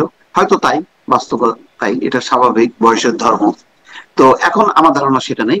এইটা এখন এই জায়গাটা তারেক রহমান প্রতিষ্ঠা করছে, তার লিডারশিপটা, এটা নিয়ে কোনো প্রশ্ন নেই। কিন্তু যেটা হলো তারেক রহমানের ওই যে সিকিউরিটি বিষয়টা দেখেন, ওই যে লুৎফুজ্জামান বাবর স্বরাষ্ট্র মন্ত্রণালয়ে গেলেন, তো কেন, নিশ্চয়ই এমন কিছু তথ্যপত্র আছে, ওই যে সুব্রত বাইন সহ আরো কিছু নিশ্চয়ই গ্রুপ আছে, সত্য আর আমাদের কাছে পরিষ্কার না। সেই জায়গাতে থ্রেটটা এখনো পর্যন্ত সরকার নিশ্চিত করতে পারছে না। কারণ এখন যে পুলিশের যে অবস্থাটা, সেই পুলিশ তো সাধারণ মানুষকে নিরাপত্তা দিতে পারে না, সেখানে ভিআইপিদেরকে নিরাপত্তা দেবে। বিশেষ করে তারেক রহমান নানান কারণে অনেকেরই টার্গেট, সুতরাং এই জায়গাটা তারা এনশিওর হতে চায়। কারণ এখন যদি কোনো ভাবে যদি তারেক রহমান আক্রান্ত হয়, তাহলে ওই জায়গাটা কিন্তু বেগম খালেদা জিয়া পূরণ করার মতন শারীরিক স্বাস্থ্যগত অবস্থা নেই। বেগম খালেদা জিয়া কি করতে পারেন, প্রতীকী হিসেবে হয়তো 4-5টা ডিভিশনে বড় জোর যেতে পারেন, বা পারবেন কিনা আদৌ সেইটুকু আমার সন্দেহ আছে। তো এই অবস্থায় এখন বিএনপির আসলে অবস্থা হলো তারেক রহমান ছাড়া আর কোনো গতি নেই। কিন্তু এটা তো আর কালেকটিভ ওই লিডারশিপটা না যে ঠিক আছে তারেক রহমান নাই আরেকজন, এরকম তো ওই জায়গাটা পূরণ করার মতন অবস্থা নেই। সুতরাং একটা ঝুঁকির জায়গায় কিন্তু আছে, কিন্তু এটা সত্য, বাস্তব। জি, মানে সেই ঝুঁকির জায়গাটা তো সব নেতাদেরই, মানে আমরা দেখেছি পতিত সরকার প্রধান যিনি ছিলেন তিনিও বারবার এরকম 19 বার না 17 বার বা 21 বার এরকম হামলার শিকার হয়েছেন। এই নিরাপত্তা বিষয়ে আমি একটু ব্যারিস্টার ফুয়াদ আপনার কাছে জানতে চাইছিলাম যে নিরাপত্তাটা আসলে কোথায় আছে? আমাদের দেশের নেতাদের এই অবস্থা হয়ে যাচ্ছে কেন? মানে কেউ দেশে আসতে পারছেন না, কেউ বিদেশে গেলে ঝামেলা হচ্ছে। আমি একটু বর্তমান উপদেষ্টাদের কথাই জিজ্ঞাসা করি, বাইরে গেলেই যে এই সমস্যায় পড়ছেন, এই প্রশ্নটা কিন্তু উঠছে বিভিন্ন সময়, বিভিন্ন জন জিজ্ঞাসাও করছে। আমি দেখলাম যে সরকারে থাকতে বাইরে গেলে এই অবস্থা হচ্ছে। তখন তো একটা সরকারি, তারপরেও একটা নিরাপত্তা থাকে, যখন সরকারে থাকবেন না তখন কি হবে? দেখেন, এইটা তো আমাদের রাষ্ট্রের যে টক্সিক পলিটিক্যাল কালচার এবং এই যে মানে একটা দূষিত রাজনৈতিক পরিবেশের ভিতরে আমাদের ছেলেমেয়েরা বড় হয়, সে যখন বিদেশে যায় সে তো একটা ছোট্ট বাংলাদেশ মাথার মধ্যে করে নিয়ে যায়। এই জন্য দেখবেন যে আমরা যখন বিদেশে যাই চিৎকার করেই কথা বলি, জোরে কথা বলি, আমরা বাংলাদেশে যেভাবে কথা বলি। আমরা যখন খাইতে বসি আমরা কিন্তু গাদা গাদা ভাত আপুস গুপুস করে খাই, দেখবেন ওখানে ওইভাবে খাই। তারপরে দেখবেন আমরা যখন হাঁটি এখানে সেখানে ময়লা ফালানোর খাইসলত দেখবেন মানে অনেক চেষ্টা করলেও দেখবেন মানে মনের ভুলেই কলার ছোলাটা ডান দিকে বাম দিকে চলে যায়, রাস্তায় চলে যায়, বিনটা চোখে পড়ে না। তো তারপরে দেখবেন আমরা যখন বাইরে যাই আমরা ডাইরেকশন দেখে ম্যাপ দেখে পথ চলতে অভ্যস্ত না। আমরা দেখবেন যে গাড়িতে যখন উঠে বসি, বাইরে থেকে বাংলাদেশ থেকে যখন আসে, আমার মনে আছে আমরা সবসময় পিছনের সিটটাতে গিয়ে বসতাম, কারণ যিনি গাড়ি চালায় তাকে সবাইকে শুধু ড্রাইভার। এখন আপনি হয়তো ড্রাইভার, কিন্তু আপনি তো আমেরিকান সেন্সে বাংলাদেশি সেন্সে ড্রাইভার না আর কি। তো এই কালচারাল যে একটা রিয়ালিটির ভিতরে আমরা বড় হই, এই সমস্যাগুলো আমরা ওখানে নিয়ে, তারপরে হচ্ছে রাজনৈতিক দলগুলো এই সমস্যাগুলো পোষে। দেখবেন যে পৃথিবীর অনেক দেশ আছে, যেমন ইন্ডিয়ারও দেখবেন তার কোনো শাখা সংগঠন আপনি ইয়েতে পাবেন না, বিদেশে পাবেন না। পাকিস্তানের দেখবেন কোন রাজনৈতিক দলের শাখা সংগঠন নাই, বাংলাদেশের আছে 2 দলেরই, এবং ছোটখাটো দলেরও আছে। এবং এই ছোটখাটো দলগুলো যেটা করে, সে যেহেতু একটা ছোট্ট বাংলাদেশ মাথায় করে ওখানে বিমানে করে নিয়ে গেছে, সে ওখানে গিয়ে ওই বাংলাদেশের রাজনীতিটা করে। লন্ডনে টাওয়ার হ্যামলেটসে বসে করে, নিউ ইয়র্কে জ্যাকসন হাইটে গিয়ে করে, রোমে, মিলানে, প্যারিসের বিভিন্ন জায়গায় জায়গায় রেস্টুরেন্টে, বাঙালি পাড়াতে একত্রিত হয়ে সে একটা ছোট্ট বাংলাদেশ ভাবে। এবং পাশের দোকানদারের মালিক হচ্ছে আওয়ামী লীগ, এই মালিক হচ্ছে জামাত, ওই মালিক হচ্ছে বিএনপি, অমুক কম্পিউটারে হইলো সে যাইতে পারবে, অমুক কম্পিউটারের দোকানে সে যাবে না। এই যে টক্সিক রিয়ালিটির ভিতরে আমরা বড় হয়েছি, এটা হলো এটার একটা দীর্ঘমেয়াদী আপনার ট্রমা, এটা আমাদের মধ্যে রয়ে গেছে আর কি। তো যতদিন পর্যন্ত রাজনৈতিক দলগুলো এটা নিয়ে অ্যাড্রেস না করবে যে তার দলের নেতা কর্মীরা বাহিরে কিভাবে আচরণ করবে করবে না, নির্বাচন কমিশন তো বলে দিয়েছে যে বাহিরে কোনো রাজনৈতিক শাখা থাকবে না, যেটার সাথে আমরা একমত যে আসলে কোনো শাখা উচিত না, সবাই বাংলাদেশি আকারে থাকবে, দল আকারে থাকবে না। এখন দেখবেন আমেরিকাতে আপনার এই যে দেখবেন যে আমেরিকান বাংলাদেশি যারা আছে তারা হলো বিএনপি আমেরিকান, তারা আওয়ামী আমেরিকান, জাতীয় পার্টি আমেরিকান, শুধু বাংলাদেশি নাই দেখবেন। ইংল্যান্ড ও ইউরোপে একই অবস্থা দেখে আসছি আর কি।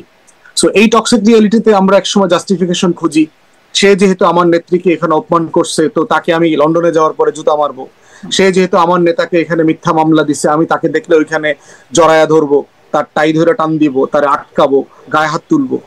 তো এই রাজনৈতিক ইস্যুগুলো আমাদেরকে এখানে অ্যাড্রেস করতে হবে, কারণ দেশের বাইরে এতে আমাদের দেশের সম্মান, মর্যাদা এগুলো নষ্ট হচ্ছে। কিন্তু অ্যাড্রেস তো আসলে করা যাচ্ছে না, এবং অ্যাড্রেস করা মানে সামনে দীর্ঘমেয়াদী এটার একটা পরিণতি কেমন, বা আপনাকে উস্কায় দেওয়া হচ্ছে। অ্যাড্রেস তো কেউ করছেই না, উস্কায় দিচ্ছে। শেখ হাসিনার বক্তব্য শুনলে দেখবেন একরকম, এর আগে আমরা বিভিন্ন দলের এরকম নেতাদের বক্তব্য শুনেছি, ব্রাসেলসে গিয়ে ওরে আটকাও, ব্রাসেলসে ওরে জুতা মারতে হবে, ডিম মারতে হবে। এবং ডিম মারার পরে, হাসিনারে জুতা মারার পরে বিভিন্ন বাঙালি পাড়াতে এসে ব্যাপক গর্বের বিষয় যে মাইরে দিয়ে আসছি, মানে একদম গা বরাবর পড়ছিল, মানে জুতাটা এই মাত্রই লেগে যেত, এরকম একটা অবস্থা আর কি। এই যে উস্কানি দেয় আমাদের, মানে বন্ধ করা তো দূরের কথা, রাজনৈতিক দল এই খাইসলতটাকে বাঁচায় রাখতেছে, কারণ এই বাঁচায় রাখার মধ্যেই হলো তার বিজনেস, তার পুঁজি, তার ব্যবসা, তার বিদেশে প্রবাসীদের কাছ থেকে টাকা অর্জন করা, বুলেট প্রুফ গাড়ি নেওয়া, ধান্দা ফান্দা করা, এগুলো রয়ে গেছে। তো সে কেন চায় না হোক? জি, আমি একটু মোস্তাফিজ আপনার কাছ থেকে শুনতে চাই, দেশের নিরাপদ মান তারেক রহমান আর বিদেশি নিরাপদ মান আমাদের বর্তমান উপদেষ্টা যারা আছেন, বিশেষ করে মাহফুজকে আমরা সবসময় দেখছি বাইরে গেলেই এরকম একটা হামলার শিকার হচ্ছেন, বা আমি আরো আসিফ নজরুলের কথা বলছিলাম। এইরকম পরিস্থিতির পরিবর্তন কিভাবে হবে বা হবে কিনা? এটা কি মানে খুব মানে অস্বাভাবিক।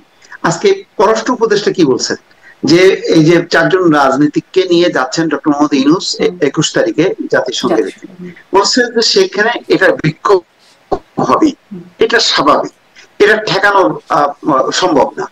তবে তিনি বলছেন যে তিনি নিউ ইয়র্ক পুলিশকে বলবেন এবং তারা চেষ্টা করবেন। ক্ষোভ বিক্ষোভ, এই ধরনের প্রতিবাদ পশ্চিমা বিশ্বে এটা স্বাভাবিক ব্যাপার, ওদের দেশের রাজনীতিকরাও এগুলি ফেস করে। তো আমাদের দেশে এই রাজনীতিকরা এটা ফেস করবেন না কেন? দেখেন, তবে এটা ঠিক, যেহেতু তারা জুলাই অভ্যুত্থানের নেতৃত্ব দিয়েছেন, তাদের ব্যাপারে আওয়ামী লীগের একটা ক্ষোভ আছে। আওয়ামী লীগ সারা ইউরোপে, বিশ্বে বিশেষ করে খুবই শক্তিশালী তাদের সাংগঠনিক অবস্থান, এবং তারা যেহেতু ওই দেশের নাগরিকত্ব আছে, ফলে ওরা একটা সুরক্ষিত জায়গা থেকে তারা ক্ষোভ বিক্ষোভ করতে পারে। দেখেন লন্ডনে করছে, মার্চে কই পুলিশ তো কাউকে অ্যারেস্ট করেনি। এইটুক বিক্ষোভ, হ্যাঁ, যদি কোনো মারণাস্ত্র নিয়ে তারা ঝাঁপায় পড়ে তখন পুলিশ সেটাকে করবে, এছাড়া তারা করবে, অথবা গায়ে যদি আঘাত করে তখন। লন্ডন হাই কমিশন বলছে যে ডিম ছোড়া হয়েছে সেটা খালি গাড়িতে পড়ছে, এখানে মাহফুজ আলম ওই গাড়িতে ছিল না, এবং আওয়ামী লীগের সংখ্যা ছিল 18। এটার একটা বিকল্প হইতে পারতো। এনসিপি তো সারা দেশে বিদেশে তাদের সমর্থকরা আছে, তো তাদেরকে প্রোটেকশনের জন্য ওই এনসিপি নেতা কর্মীদেরও পাল্টা সমাবেশ করতো। আমরা বিএনপি আওয়ামী লীগের ক্ষেত্রে কি দেখি, আওয়ামী লীগের যখন হয় তখন বিএনপিরা আসে, আবার বিএনপি যখন হয় আওয়ামী লীগের আসে, পাল্টা পাল্টি একটা হয়, পুলিশ মাঝখানে দাঁড়ায়। তো ওই অবস্থাটা না হয়তো এনসিপি অর্জন করতে পারেনি বলে এরকম অবস্থার মধ্যে পড়ছে। কিন্তু বিক্ষোভের যে মাত্রাটা বা এইটা কিন্তু খুব যে একেবারে মানে ভয়ঙ্কর ব্যাপার হয়ে গেছে এটা কিন্তু মনে হচ্ছে না। তারপর হাইকমিশন তো বলছেই যে এই ডিমটা পড়ছে হচ্ছে খালি গাড়িতে। হ্যাঁ, এটা ওইখানে মানে দেশের বাইরে তো এর চেয়ে বেশি খুব ভয়ঙ্কর মাত্রায় করাও সম্ভব না, ওখানে নিরাপত্তা বা আইনি ব্যবস্থা সুরক্ষা যেরকম থাকে। এক্স্যাক্টলি, যারা বিক্ষোভ করতেছে তারাও জানে যে কতটুকু পর্যন্ত তারা যাইতে পারবে আর কতটুকু পর্যন্ত যেতে পারবে না। যদিও নিউ ইয়র্কের কনসুলেটে তারা ওই গ্লাস টাস ভাঙচুর করছে, এবং এই জন্য ওখানকার কনসুলেট সিদ্ধান্ত নিচ্ছে যে তাদের ব্যাপারে মামলা করবে। এটা বাড়াবাড়ি করছে। আর আমাদের এমনি তো মানে আমাদের এই মাত্রা জ্ঞানটা তো আমাদের মানে আমাদের দেশের নাগরিকদের যে কোনটা অপরাধ হবে আর কোনটা অপরাধ হবে না, আমি কতটুকু পর্যন্ত বিক্ষোভ করতে পারবো, এই মাত্রাটা নেই।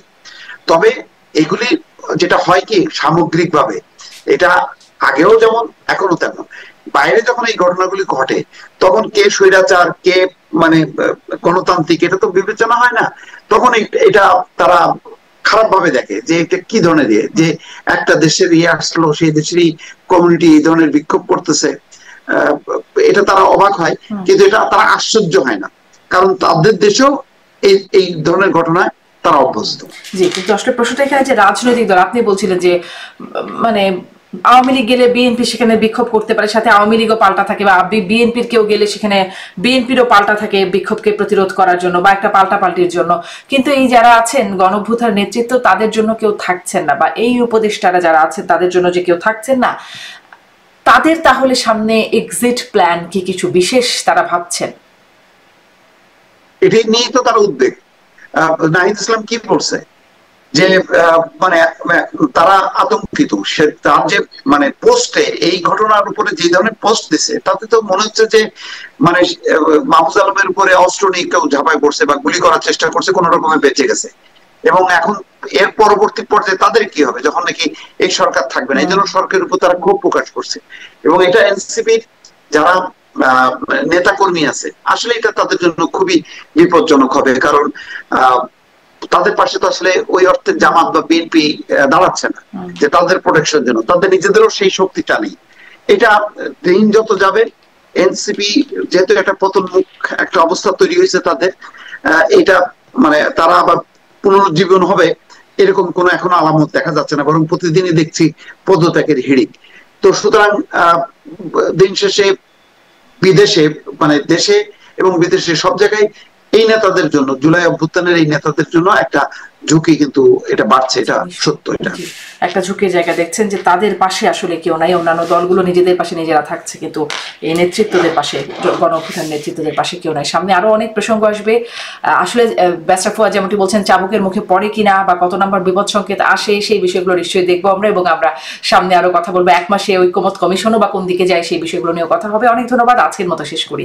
ধন্যবাদ ব্যারিস্টার ফুয়াদ, অনেক ধন্যবাদ মোস্তফা ফিরোজ, আপনাদের দুজনকেই ধন্যবাদ। দর্শক এতক্ষণ সাথে থাকবার জন্য আজকের মতো বিদায় নিচ্ছি আইবিটিভি ইউএস এর নিয়মিত আয়োজন রাজনীতির এপিঠ ওপিঠ থেকে। একটা পক্ষীয় ঘটনাটাকে মুখ্য সামনে নিয়ে আসবে। আচ্ছা, এটা খুবই সিগনিফিকেন্ট একটা ঘটনা, যেটা আমি পার্সোনালি কিছু বিষয় জানি, যেটা দুদু ভাইয়ের জানার কথা। এই মিস্টার মাসুদ করিম, উনি দীর্ঘদিন থেকে বাংলাদেশে এই ধরনের কিছু ঘটনা, কিছু ষড়যন্ত্রমূলক কার্যক্রম, ওনার নামটা বারবার ঘুরে ফিরে আসে। এবং বাংলাদেশে অনেক রাজনীতিবিদ, আমলা এবং এই ধরনের অনেক কিছু ঘটনা আমরা জানি, যেটার সাথে আমরা এই মাসুদ করিমের একটা সংযোগ দেখতে পাই। এবং এই ভদ্রলোক নিজেকে সিআই এর এজেন্ট হিসেবে নিজেকে পরিচয় দেন, এবং বেশিরভাগ ক্ষেত্রে উনি প্রচুর পরিমাণে ফ্রড কাজ করেছেন এবং বহু রাজনীতিবিদ এবং বিভিন্ন জনের কাছ থেকে বিভিন্নভাবে অনেক টাকা পয়সা হাতিয়ে নিয়েছেন।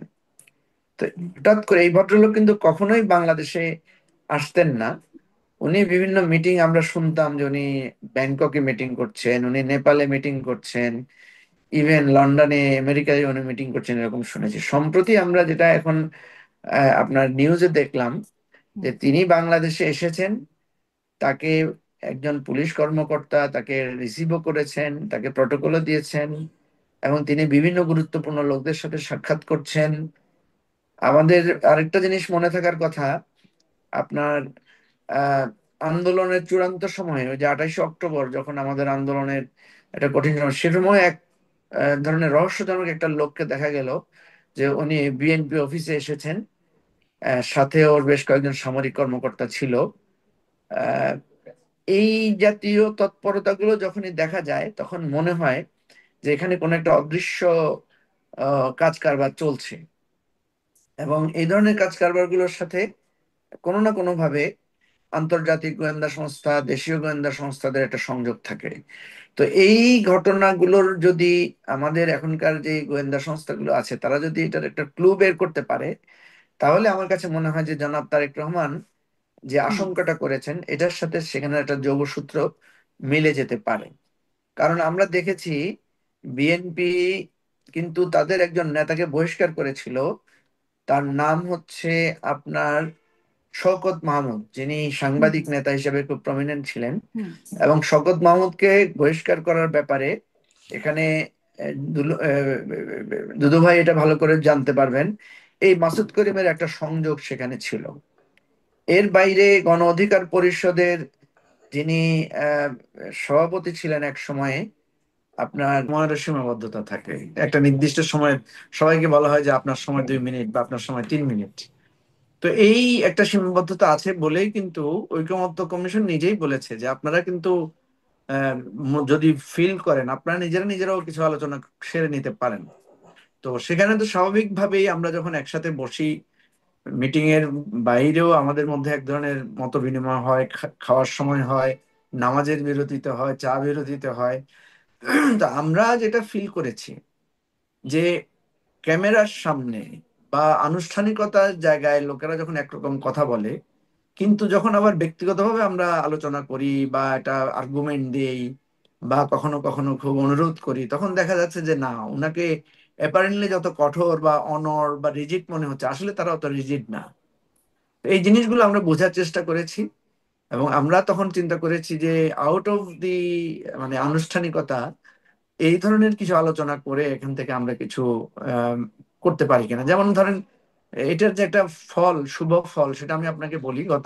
আমরা যখন 9টা দল যখন বসলাম, তখন আমরা কিন্তু সেখানে স্পষ্ট করে বিএনপির একটা মানে অবস্থান ছিল যে পরবর্তী সংসদে আপনার এই জুলাই সনদটা বাস্তবায়ন করবে, বা এনসিপির একটা অবস্থান ছিল যে গণপরিষদের মধ্য দিয়ে এই জুলাই সনদটা বাস্তবায়ন হবে। তো আমরা ওখানে খোলামেলাভাবে আলোচনা করলাম, আচ্ছা গণপরিষদ যদি হয়, তো গণপরিষদ তো স্পেসিফিক্যালি আপনার একটা সংবিধান প্রণয়ন বা সংবিধান পুনর্গঠন বা পুনঃসংস্কার বা রিরাইট যাই বলি এটা করার জন্য। তো সেই তারা তো নির্বাচিত মানে আমি প্রত্যেকটাই বলছি যে এটা একটা মানে স্পেকুলেশন বা এটা একটা সম্ভাবনা। আমরা আমরা কি নিশ্চিত যে আমরা এই 30 দলের লোকেরাই শুধু এমপি হব বা নির্বাচিত হবো, আর কেউ হবে না? 1 নাম্বার প্রশ্ন। 2 নম্বর হচ্ছে 30টা দল থেকে কয়টা দলের লোকেরা নির্বাচিত হবেন তাও তো আমরা জানি না। তো তখন এই জটিলতাগুলো হবে এবং এটা নিয়ে তখন রাজনৈতিক ব্লেম গেম হবে। তার চাইতে বরং আমরা বেটার হয় যে আমরা এখন যেহেতু একমত হয়েছি, এখনই এটাকে সাংবিধানিকভাবে আইনি কাঠামো নেয়ার কি প্রসেস আছে এটা নিয়ে আমরা খোলামেলাভাবে আলোচনা করে 9টা দল কিন্তু আমরা একটা জায়গায় এসেছি যে আমাদেরকে কিছুটা ছাড় দিয়ে হলেও এবং একটু ফ্লেক্সিবল থেকে হলেও এটা একটা সমাধানে পৌঁছাতে হবে। আদার দেন রিস্ক গুলো কি কি আছে, ঝুঁকিগুলো কি কি আছে, এগুলো যখন আমরা খোলামেলাভাবে আলোচনা করেছি, যেমন ঝুঁকির কথাগুলো কিন্তু অন ক্যামেরায় পাবলিকলি আমরা হয়তো অনেক সময় বলতে পারবো না, কিন্তু ঘরোয়া বৈঠকে আমরা অনেক কথা খোলামেলাভাবে বলতে পারি। তো এই আলোচনায় আমরা দেখেছি যে আমাদের 9টা দলের মধ্যে কিন্তু একদম ঝেড়ে কেশে আমরা কথা বলতে পেরেছি। ফলে আমরা চিন্তা করছি যে এই আলোচনাগুলো যদি বিএনপির সাথে জামাতের সাথেও আলাদা আলাদা করে ওইভাবে অনানুষ্ঠানিক ভাবে করা যায়, আনুষ্ঠানিকতা বাদ দিয়ে, তাহলে অনেক জায়গায় আলাদা আরো কাছাকাছি আসা সম্ভব। ইতিমধ্যে কিন্তু আমরা অনেকটা কাছাকাছি চলে এসেছি, কারণ জুলাই সনদ বাস্তবায়নের জন্য অলরেডি বিএনপিও কিন্তু এখন একমত হয়েছে যে এটা একটা গণভোটের মধ্য দিয়ে আমরা সবাইকে এখানে অ্যাকোমোডেট করে ফেলতে পারবো। যখন আমরা গণভোট দিব তখন কোনো দল বা ব্যক্তি আলাদা করে বলতে পারবে না যে আমার মতামত তো নেওয়া হয় নাই।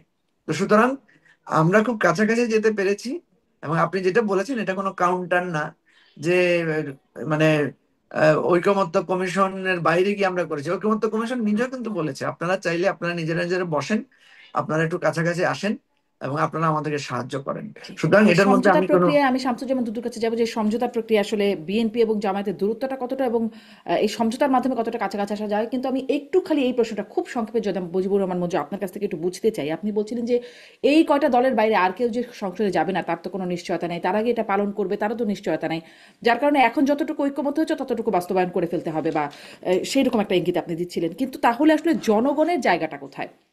না, এই জন্যই তো রাজনৈতিক দলগুলো এই ঐক্যমত জন্যই তো হলো, গণভোটের কথা রাজনৈতিক বলছি। দলগুলো ঐক্যমত হলো, যারা আসলে আপনারা নিশ্চিত না যে জনগণ আপনাদের ভোট দিয়ে কয়জনকে নেবেন এই বিষয়েও নিশ্চিত হতে পারছেন না, কিন্তু আপনারা এখনই বাস্তবায়ন করে ফেলতে চাচ্ছেন। তাহলে জনগণকে একটু বাইপাস করার একটা প্রক্রিয়া হচ্ছে কিনা? আমার না না, মনে এই আছে জন্য যে লন্ডনে যখন গেলেন ডক্টর ইউনূস তারেক রহমানের সাথে বৈঠক করতে, চেথাম হাউসে একটা আলোচনা হয়েছিল, তখন সঞ্চালক তাকে এই প্রশ্নটা করছিলেন যে কেন জনগণের উপরই আসলে সংস্কার তারা কি চায় ছেড়ে দেন না। তখন বলছেন জনগণ টাকা খেয়ে ভোট দেয়, ফলে জনগণের সেই ভোটের উপর আস্থা রাখা যাবে না।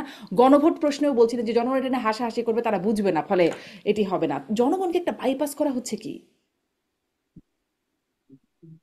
জনাব মুজিবুর রহমান মঞ্জু? আমি একটু ও প্রেক্ষাপট বলার জন্য হ্যাঁ বড় হয়ে হ্যাঁ, গেল আমি প্রশ্নটা, বলুন। আমাকে বলতে বলছেন, সরি আমি বুঝতে পারিনি। হ্যাঁ, এই শারমিন আপনি একদম রাইট পয়েন্টে আছেন। কারণ জনগণ দেখেন, আমরা 30টা দলের বাইরেও 33টা দলের বাইরেও বা সেটিও আসলে আইনি জায়গা কি, সেটি নিয়েও প্রশ্ন হচ্ছে। সে আমি আসলে এটা নিয়ে একটু পরে আসি। আমি জনাব হুম। শামসুজ্জামান দুদুর কাছ থেকে বরং এই বিষয়টা একটু বুঝে আসি যে যে সেই সমঝোতার জায়গায় আসলে আমি এটা একটু বুঝি যে প্রথমে দূরত্ব কতটা, মুখোমুখি অবস্থানে গণমাধ্যমগুলোতে এরকম একটা শিরোনাম আসছে এবং পাল্টাপাল্টি বক্তব্য দিতে দেখা যাচ্ছে বিএনপি এবং জামাতকে। এখন আবার সমঝোতারও চেষ্টা হচ্ছে। আসলে দূরত্ব কতটা, আর সমঝোতার মাধ্যমে কাছাকাছি আসার প্রচেষ্টাটা কতটা, জনাব শামসুজ্জামান দুদু? প্রথম স্পষ্ট করে বলি, বিএনপি একটা রাজনৈতিক দল, জামাত ইসলাম একটি রাজনৈতিক দল, এবি পার্টি একটি রাজনৈতিক দল। এই ধরনের অনেকগুলো দল, নিবন্ধিত এবং অনিবন্ধিত দল আছে। তাদের নিজস্ব কর্মসূচি আছে, লক্ষ্য আছে। যেমন এই দেশে ইসলামী দল কিন্তু একটা না, হুম। একাধিক। তো তাদেরও আবার আলাদা আলাদা ভাবনা আছে, চিন্তা আছে, কর্মসূচি আছে। এই কর্মসূচি আছে বলেই বিভক্ত, পাল্টাপাল্টি এইসব শব্দ গণতন্ত্রের সঙ্গে যায় না। গণতন্ত্র হচ্ছে ভিন্ন মতকে শ্রদ্ধা করা, ভিন্ন চিন্তাকে অভিনন্দিত করা এবং ভিন্ন অবস্থানকেও মেনে নেওয়া। তো জামাতের সঙ্গে বিএনপির যে যোগাযোগ, সেটা একটি রাজনৈতিক দল হিসাবেই আছে। এখানে কোনো তিক্ততা নাই, পাল্টাপাল্টিও নাই, বিভেদও নাই, ভিন্ন মত থাকা আছে। সেটাকে বড় করে দেখার কোনো অবকাশ নাই। যেমন তারা যদি পিয়ার পছন্দ করে বলতে পারে, এবং তার জন্য আন্দোলনও করতে পারে। তো সেটা নিয়ে আবার উদ্বিগ্ন হওয়ার কিছু নাই। এটা স্বাভাবিকভাবে বিএনপি যেটা চাচ্ছে সেটা আমি বলতে পারি, একটি সাধারণ নির্বাচন চাচ্ছে, যে নির্বাচনটা 16 বছরে করা সম্ভব হয়নি। এখন সেই নির্বাচনটা কোনোভাবেই যদি বাধাগ্রস্ত হয়, তাহলে আগের সঙ্গে এখনকার পার্থক্যটা কি হবে, এই প্রশ্ন যদি সামনে আসে, তখন এটা হবে গণতন্ত্র বা নির্বাচনের জন্য একটা দুঃখজনক পরিস্থিতি। আমার কাছে মনে হয়নি এমন কোন রাজনৈতিক দল নির্বাচনের বিরোধিতা করছে। তারা তাদের মতো করে তাদের কথাগুলো দিয়েছিলেন সেদিন শুনছিলাম যে বিএনপি জামাত জোট করুক আর বাকি ওনাদের যে দলগুলো আছে, ছোট দল বা অন্যান্য যে দলগুলো আছে, তারা মিলে আলাদা তাদের রাজনীতিটা তাদের মতো জোট করে বা আলাদা করে রাজনীতি করা, এই প্রস্তাবকে কিভাবে নেন? না না, মঞ্জু ভাই তো ছাত্র রাজনীতি থেকে আসা, এখন একটা দলের চেয়ারপারসন, চেয়ারম্যান। তো তিনি তো তার মতো করে কথা বলতেই পারে, করতে পারে না? করতে পারে। তবে আমার কাছে মনে হয়েছে যে যাদের নিয়ে কথা, যাদের নিয়ে ভাবনা, যাদের নিয়ে বক্তব্য, তারা কি মনে করে হুম। যে এই মেরুকরণে কোথায় গিয়ে কোন দল কিভাবে দাঁড়াবে। যেমন বিএনপি আগে জোটে ছিল, 4 দল, 20 দল, 18 দল এভাবে ছিল। এখন কিন্তু বিএনপি কোনো জোটে নাই, অর্থাৎ আন্দোলনের শেষের দিকে এসে 20 দল ভেঙে দেওয়া হয়, 4 দল তো আরো আগে বিলুপ্ত হয়। তো স্বাভাবিক কারণে বিএনপি কে আবার জোটে যাবে কিনা, সেটা তো বিএনপি কে আগে ভাবতে হবে। তো যেহেতু বিএনপি এখনো জোটে যাওয়ার কথা ভাবছে না, এখনো পর্যন্ত সে একা দলগতভাবে নির্বাচনে চিন্তা করছে, তো মঞ্জু ভাই যখন এটা ভেবেছেন, তো মঞ্জু ভাইকে ধন্যবাদ দেওয়া যায় যে তিনি যে অ্যাটলিস্ট বিএনপি কে নিয়ে ভাবছে, হ্যাঁ চিন্তা করছে, এটা তো ভালো সংবাদ। জি, জনাব মুজিবুর রহমান মঞ্জু, আপনার এই ভাবনার জন্য ধন্যবাদ পাচ্ছেন আপনি। আরো কি মানে ভাবনাগুলো আরেকটু স্পষ্ট হতে চায়? নানান রকম ভাবনা আছে, আপনার ভাবনা অনেকের ভাবনাই আছে।